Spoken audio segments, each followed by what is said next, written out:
Supply booting পাওয়ার কি trigger করবে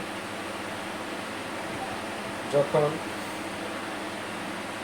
আমরা পাওয়ার কি ট্রিগার করি এখানে কতটুকু অ্যাম্পিয়ার থাকবে সেটার উপরে আইডেন্টিফাই শুরু হবে এখন কি কোন রোগ মানে কী সমস্যা এখানে যদি পাওয়ার কি অ্যাম্পিয়ার টানে হচ্ছে 10 থেকে স্টার্ট হবে বুটিং স্টার্ট হবে 60 থেকে একটা রানিং মাদারবোর্ড বুটিং স্টার্ট হবে কত 60 থেকে এর নিচে কোনোদিনও বুটিং যে কোনো আইফোন হ্যাঁ অল মডেল আপনার যত আইফোন আছে সব বুটিং স্টার্ট হবে 60 থেকে 4 ডিজিটে 60 থেকে বুটিং স্টার্ট হবে এর নিচে কোনো কখনোই আসবে না যেটা বুটিং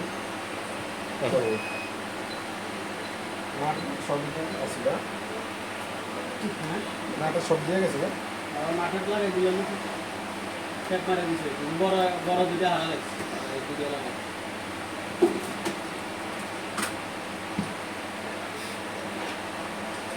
এখন আমরা যখন 10 এখানে আসবে যেমন ধরেন 20 10-20 একই যেমন 10 থেকে বুটিং 14 পর্যন্ত সেম বুটিং ঠিক আছে প্রবলেমগুলো একই জায়গায় একই সমস্যাই হয় সো যখন এই বুটিংয়ে আসবে তখন আমাদের আইডেন্টিফাই হবে যেটা লো লো বুটিং লো বুটিং মানে কম। শরীরে আপনার লো বুটিং হ্যাঁ এখন লো বুটিং ধরেন 15 পর্যন্ত হয় মানে 150 পর্যন্ত লো বুটিং সমস্যাগুলো হয় কিন্তু এই বুটিংটা যখন আসে এটা ডাইরেক্টলি আইডেন্টিফাই হবে যেটা লো বুটিং এখন ইনফরমেশন কাস্টমার ইনফরমেশন যে কীভাবে এই সমস্যাটা হইল হইতে পারে আসার কাছে হইতে পারে বোট শটে হয়েছে কেউ কাজ করতে গিয়ে বুটিং হয়েছে হইতে পারে অটোমেটিকলি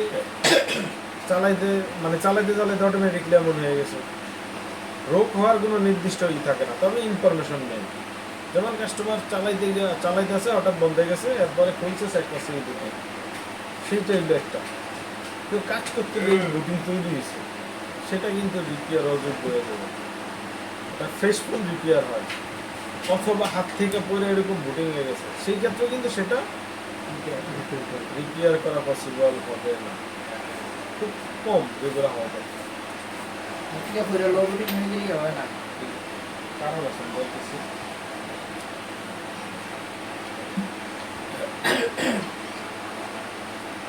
কারণটা হচ্ছে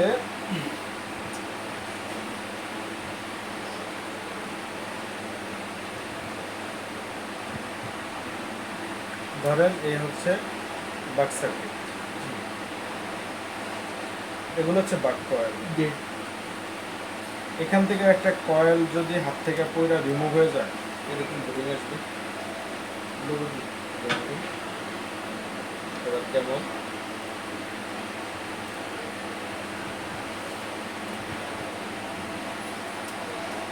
ধরেন এই হচ্ছে কয়েল বাক জিরো এই হচ্ছে বিপরীত স্টপ না সেকশনটা সিপিইউর সাথে দ্বিতীয় পাশ গেল সিপিইউ ভিতরে ধরেন এইটা উঠে গেছে এই পাওয়ার এসি ভোল্টেজ ট্রান্সফার করতে পারে না তখনই এই বুটিং শুরু হয়ে যাবে এই মাঝখানে যতগুলো লাইন আছে সবগুলো হচ্ছে বাক সার্কিটের লাইন বাক লাইন পাশে যা লাইন আছে বিভিন্ন জায়গা এই হলো আদার্স অন্যান্য জায়গা এই যে ইউএসবি এখানে এটা স্কিমেটিক্সের মধ্যে ডিটেলস লেখা আছে এখানে তার ডিটেলস থাকবে ঠিক আছে এই যে স্টক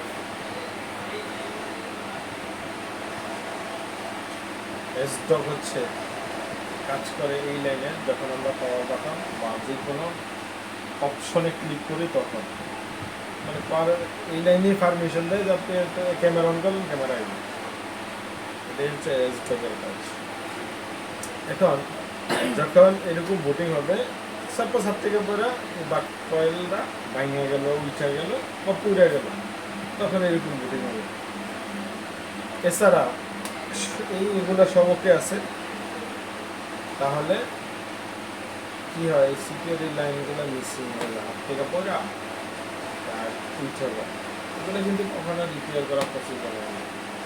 এত পরিমাণ লাইন ওঠে, ইম্পসিবল হয়ে যায়।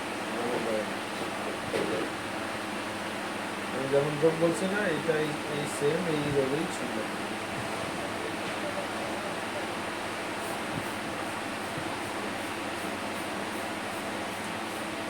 দেখছেন? নাই মাস্টার, এটা কোনোদিনও রিপেয়ার পসিবল না। তো এই নো ভোটিংয়ের ক্ষেত্রে এই সমস্যাগুলোই হয়, যেটা কখনো রিপেয়ার যুক্ত নেই। তার জন্য আমাদের ইনফরমেশন প্রয়োজন। ঠিক আছে, ইনফরমেশন যেমন কাস্টমারকে আপনি ধারণা দিতে পারেন যে হাত থেকে পড়ছে, এই সমস্যা হইতে পারে, বাট আমরা ট্রাই করে দেখতে পারি। তখন সোয়াইপ পর্যায়ে চলে যায়, মাদারবোর্ড সোয়াইপ করার অবস্থানে চলে যায়। সিপিইউ যদি নষ্ট হয় সোয়াইপ কিভাবে হবে? মানে আপনি যখন ওটা খুলছেন, সিপিইউ এই অবস্থা হয়ে গেছে ডাইরেক্টলি রিজেক্ট। যখন খোলার পর দেখছেন ভালো, তখন তার এই বোর্ডের কাজ করবে না কেউ। এটা তো এই বোর্ডের তো সমস্যা হয়েছে, কারণ আপনার সিপিইউ ভালো আছে, বুটিং লো, সিপিইউ রিভলভ করে লাগাইছেন একই বুটিং, তাহলে এখন খুঁজতে হবে কোন বাগলাইন সমস্যা। এই বাগলাইন খুঁজে বের করতে যেই পরিমাণ সময় লাগবে, তার চেয়ে 4 গুণ সময় কম লাগবে সোয়াইপ করতে। বুঝতে পারছেন? যার জন্য যারা আইফোনে কাজ করে, তারা ওই খোঁজাখুঁজির থেকে বেশি ফোকাস করে সোয়াইপের উপর। কারণ যারা কাজ করে তাদের প্রত্যেকেরই যথেষ্ট পরিমাণ কাজ হাতে থাকে। পার ডে 4টা-5টা কাজ থাকলে তো বহুত সময় লাগে। দিনে আমরা 5টা কাজ করা মানে কেমন? একটা কাজ বুঝতে পারছো? দিনে 4টা বা 5টা কাজ করা হিউজ পরিমাণ আপনার ডিমান্ড। কারণ আমরা দিনে যে 10টা করে নেবেন এই ক্ষমতা হবে না কোনো দিনে। 5টা কাজ করলে তো একটা 4,500 টাকা না তো দোকানদার সার্ভিস দেয়, এরপরে টাকার তুলনায় আমরা বিল কম নেই। ঠিক আছে, আমরা যারা কাস্টমার প্লেসে কাজ করে, যেমন 13 মেসে কাস্টমারের বিল মিনিমাম 10,000 টাকা। আমরা দিনে 2টার বেশি কাম দরকার আছে। আমি তো এক ভাই বিলে 3টা বাজে যায় দোকানে। 3টা বাজে, 4টা বাজে, 5টা বাজে। যেমন কাম করে যাও, যারা অ্যান্ড্রয়েডে কাজ করে 15 দিনে যেটা ইনকাম করে, তারা দিনে উপকার করে একদিনে 15 দিনের ইনকাম।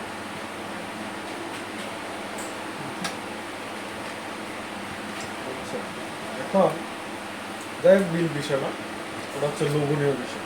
ওটা আমার কাজের এক্সপিরিয়েন্স বা যোগ্যতায় সেটা আমার প্রাপ্য, এটা অটোমেটিকলি পাবো। সো যখন আমরা সিপিইউ করলাম, সিপিইউ ভালো আছে। এখন ওই যে আমি বাগলাইন খুঁজে বের করার থেকে কম সময় লাগবে হচ্ছে সোয়াইপ করা, সোয়াইপ করে দিল, এই হচ্ছে বিষয়। সো এখন সোয়াইপের বিল কিরকম হয়? মডেলের উপরে, আপনার করার উপরে, আপনার কাস্টমারের উপরে। এমনও সময় যে আমরা 5,000 টাকা সোয়াইপ করে দিই। কেন করে দেয়? আজকে কাজ দেয়, কিন্তু শুধু বয়ে থাকবো না, রিটার্ন দিয়ে দিতে হবে। এত কাজ করলাম, এখানে দিয়ে দিব, করে দিয়ে দিলাম। নানান রকমের হইতে পারে, আপনি কিভাবে সেটা উপস্থাপনা করবেন এটা আপনার একটা এরকম নির্দিষ্ট কোনো দিন নেই যে এতই নিতে হবে। যেমন ওই যে সুপার 11 ওর পাওয়ার কেবল ফার্স্ট আমরা পাওয়ার কেবল যেমন সেতে 3টা বোর্ড চয়েস করছে, কিন্তু যদি 3টা বোর্ডে হিসাব করি বিল হবে 15,000 টাকা, কিন্তু মূলত বিল 4,000 টাকা। বুঝছেন? এরকম আর কি। এখন সেটা কাজের প্রেক্ষাপটে চলে আসছে যে কেমন হবে বা কেমন হবে। কাস্টমার সরাসরি আসছে, এটা সার্চ করা লাগবে, কোন সার্চ করা লাগবে। মানে যেগুলো আচার খায় একবারে বাঙ্গা সুইরা তসন, মানে এটা মাস্ট বি সোয়েফ করা প্রয়োজন। এটা আপনি নিজে স্বয়ং বুঝে লাইছেন সোয়েফ করতে হবে। এবার আপনি ডিমান্ড করেন 10,000 হোক, 20,000 হোক, 30,000 হোক, তখন আপনার ডিমান্ড আসবে যে এত বিল দিতে হবে। কোনো কাজ করার ক্ষেত্রে ধরেন একটা সেট নিয়ে 2 দিন 4 দিন সময় দিচ্ছে, এখন ফাইনালি ডিসিশন সোয়েফ করে দিতে হবে। যদি কাস্টমার রাজি হয় করার জন্য করবেন, না এটা ওই বিল তারা আমি আচ্ছা হইতে দেবো না, এটা শিওর হবে। বোর্ড সোয়াইপ করলে কি ডাটা আমি তো সব কিছু দেই? হ্যাঁ অবশ্যই, যেই সেট ফ্লাশ করা হয়ে গেছে এটা তো ডাটা নেই, যেটা যেটা ফ্লাশ করা না ওটা তো 100% ডাটা পাবে। আচ্ছা, এখন হচ্ছে আমাদের এই লো বুটিং ইস্যু। লো বুটিং 10 থেকে 40, এটা অনলি লো বুটিং ডাইরেক্ট সরাসরি। সো আমরা প্রথম করণীয় হচ্ছে কি, যেটা আমাদের মাস্টার রুল মানে রুল করতে হবে, সিস্টেম চেকিং। ধরে এই হচ্ছে কিন্তু লোবেনটা তো পাওয়ার কি ছাড়াই তো যখন পাওয়ার সাপ্লাই দেবো সেটা তো পেয়ে যাবে। না লোডিংটা করে পাওয়ার Load বাটন চাপা। চাপ দিলে পরে 60 থেকে শুরু হইতে হবে। লোবেন থাকলে 60 পয়েন্ট দেবো। আর কম থেকে যে শুরু হয় লোডিং যখন একটা রানিং বোর্ড সেট করবেন তখন দেখে নেবেন যে এই বোর্ডটা কিসব মানে ওপেন হয়ে যাবে, কতটুকু থেকে ওপেন হয়। বর্তমান পেন নেওয়া ওপেন হওয়ার পর স্লিপ মোডে যায়, যেমন ফোন এখন স্লিপ মোড, এখন হচ্ছে রান বন্ধ, স্লিপ মোড। এই স্লিপ মোডে আসা পর্যন্ত পাওয়ার সাপ্লাই এম্পিয়ার কতটুকু থাকে। একটা ফোন ওপেন করছেন, জাস্ট লোগো আসছে, লোগোর পরে সেকেন্ড স্টেপে কতটুকু এম্পিয়ার নেয় পাওয়ার সাপ্লাই, এগুলো সব অ্যানালাইসিস করতে হবে। এগুলো কখনো কেউ আপনাকে শিখাবে না। এটা কাস্টমারের ফোন কোনো সমস্যা নেই, আমাদের দিয়েছে একটা পোর্ট লাগাইতাম খুলবো না, আমি এটা পাওয়ার চেক করবো এটা কীভাবে বুটিং নেয়, এটা রানিং ফোন কেমনে হয়, কী আছে ক্লিক মোডে গেলে কী হয়, এগুলো নিজের থেকে বের করতে হবে।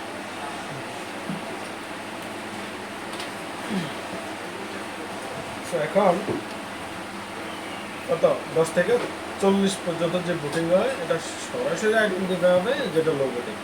ফার্স্ট স্টেপ আমাদের checking I scan. I scan হচ্ছে কি, মাইক্রোস্কোপে হোক খালি চোখ হোক ভালো করে দেখবো কোনো জায়গায় কোনো কিছু মিসিং আছে কিনা, যে কোনো কম্পোনেন্ট মিসিং হইতে পারে। যেহেতু বুটিং লো, সেই ক্ষেত্রে ফার্স্ট স্টেপ আমাদের চেক করতে হবে বাক সার্কিটের কয়েলগুলো ফাটা বা পোড়া আছে কিনা বা উঠে গেছে কিনা। সেইগুলো যদি হয় তাহলে আমরা সেইটা রিপেয়ার করব। যদি ওইগুলা না থাকে সেকেন্ড স্টেপ চেক করতে হবে যে এগুলা কোনোটা এরকম বলা লড়ে কিনা।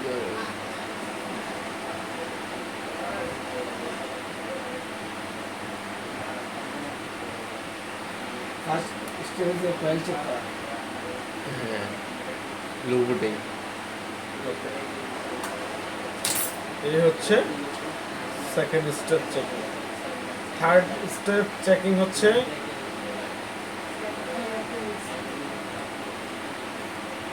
পাওয়ার এসি। কেন পাওয়ার এসি?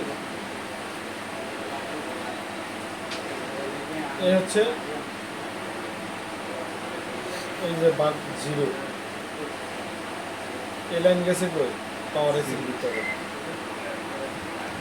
এইটা যদি পাওয়ার আইসি ভোল্টেজ সাপ্লাই না দিতে পারে তাহলে বুটিং লো। পাওয়ার এসি নষ্ট হওয়ার কারণে ভোল্টেজ কি 0.9 আসবে?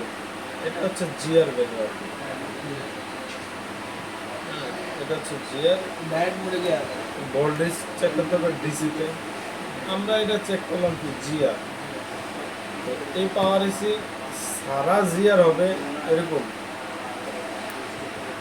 পাওয়ার এসি সারা পাওয়ার এসি থাকা অবস্থায় জিআর হবে আরো বেশি। এটা এখানে যে প্রত্যেকটা আইসি নিচে যে ভ্যালুগুলো দিছে এগুলো চাইছি সারা ভ্যালু, কিন্তু আচ্ছা থাকা অবস্থায় কিন্তু ভ্যালু আসবে না, এর থেকে বেশি আসবে, কারণ আইসি থেকে তো একটা ভ্যালু তৈরি হয়েছে, 20 থেকে 40 এরকম। ঠিক আছে। সো তখন আমরা এটা ভোল্টেজ চেক করতে হবে। ভোল্টেজ কীভাবে চেক করবো? ভোল্টেজ চেকের জন্য যাইতে হবে এসকেলেটর।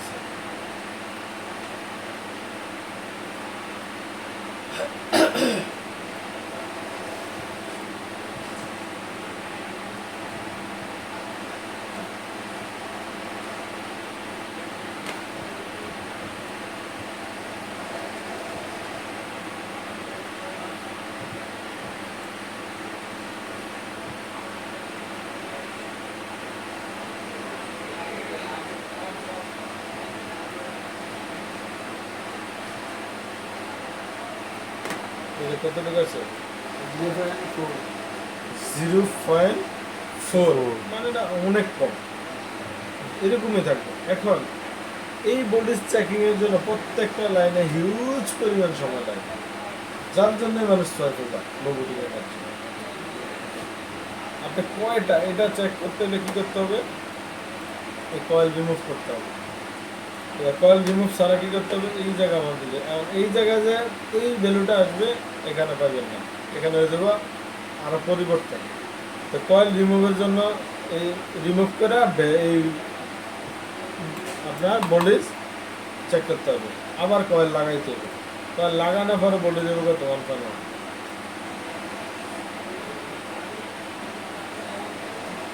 বুঝছেন? এবারে এই মিলে প্রত্যেকটা চেক করতে হবে।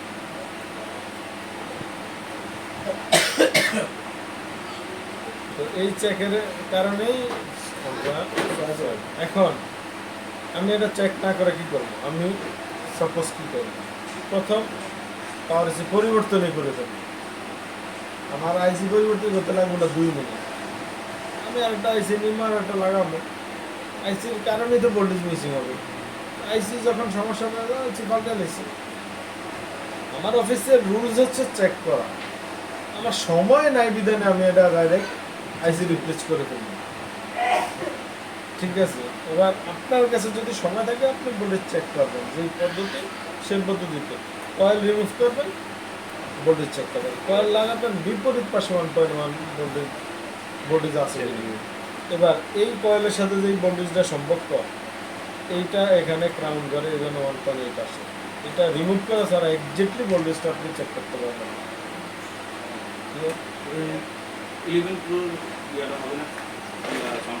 তো পাওয়ার এসি রিপ্লেসের পর করণীয় বাকি কি, সিপিও রিভলভ করা, লাস্ট রিভলভ আর কিছু না।